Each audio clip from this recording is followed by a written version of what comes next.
Rice fish, while popular in other parts of the world, are becoming more popular in the United States. So let's learn a little bit more about rice fish. Hi there, fellow fish keepers. Mike here with the Fish Tank Barn. I'd like to welcome you back to another video. Over the past few months, I've seen quite a few posts on social media talking about rice fish. I've got actually so interested in rice fish, actually purchased a couple of different species, which I've come to really enjoy.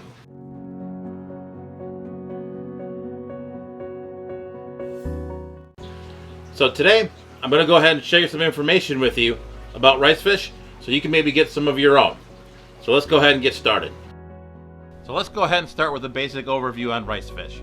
Rice fish are of the genus Oryzias, comprising of about 36 different species, with a wide range throughout Southeast Asia, India, Japan, and Korea. They've gained the name rice fish because they are found in abundance in rice paddies.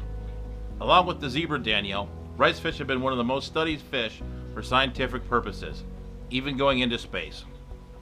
Some of the more popular rice fish species that you may run into are the blue daisies rice fish, otherwise known as the Oryzias ware, and also the Japanese rice fish, or the Oryzias latipes, also known as the Medaka rice fish in some circles. The Japanese rice fish in particular has been bred into a variety of spectacular color forms. It is even called in Japan the Japanese guppy. So let's go ahead and jump into some basic care requirements for rice fish. Rice fish are generally very tolerant of various types of water, will readily adapt to your treated local water source. For example, the Indian rice fish that I personally own can be found in a variety of different conditions, from brackish to acidic mangrove swamps and everything in between. One important thing with water and rice fish is you do need to remember to keep the water clean, and keeping up with your regular maintenance and water changes are a must. Since we're on the subject of water, two things we should discuss are temperature as well as flow. Temperature-wise, rice fish can handle a variety of temperatures. Some species, like the Japanese rice fish, can even overwinter in a lot of different places outside. However, you do need to check the species because not all species of rice fish are the same when it comes to temperature and what they can handle. Since rice fish come from rice paddies, which have a very low flow rate, you do not need to crank up the flow on your air stones and sponge filters for your rice fish tanks. Just a nice, gentle, moderate flow would be ideal for your fish to enjoy. Size-wise, rice fish get to be about 2 to 3 inches long and can be kept in small tanks. However, I do recommend a 15 to 20 gallon planted tank. I currently keep the Galaxy Medakas in a 20 gallon high tank, and the Indian rice fish that I have are in a 29 gallon. Another important factor with rice fish is you do definitely need to have a lid. They are prolific jumpers and will jump out of your tank. So you need to cover all the spaces and anywhere they can get to. Diet-wise, in the wild, rice fish are micropredators, feeding on small microorganisms. However, in your aquarium, rice fish will feed on a variety of frozen, live, flake, and pelleted food, as long as it's of the appropriate size. Some of my favorite foods for rice fish are live brine shrimp, extreme nano pellets, the Aquarium Co-op fry food, and any variety of crushed up high-quality flake food. Rice fish are a peaceful fish and a model aquarium citizen, as long as they are given the proper tank mates that won't really pick on them. They generally aren't the fish that would be the aggressor. Suitable tank mates would be smaller danielle species, a lot of rasboras, your pseudomogil rainbows, and both the neo and neocaridina shrimps.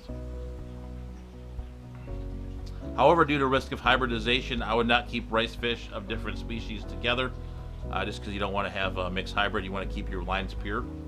So now let's jump into some of the more interesting things about rice fish, is how they breed. From a sexing standpoint, females are generally larger than males.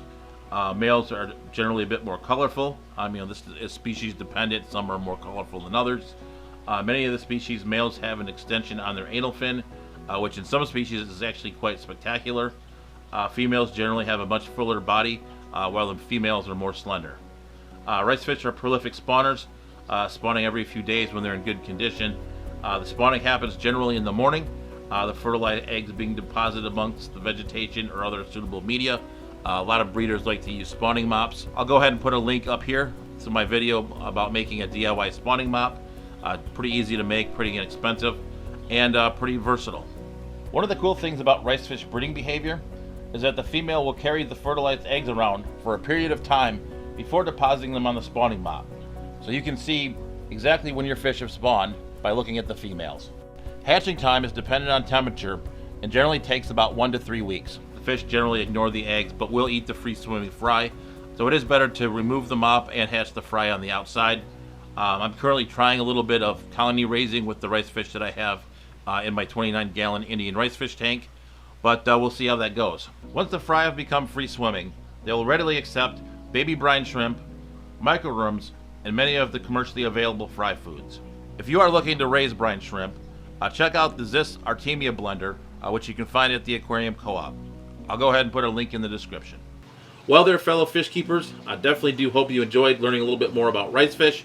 Really enjoyed having these guys in my fish room for the past few months, and really excited to start seeing some fry. So it's going to be a fun ride, and looking forward to getting some more for sure. So if you liked the video, definitely go ahead and hit the like.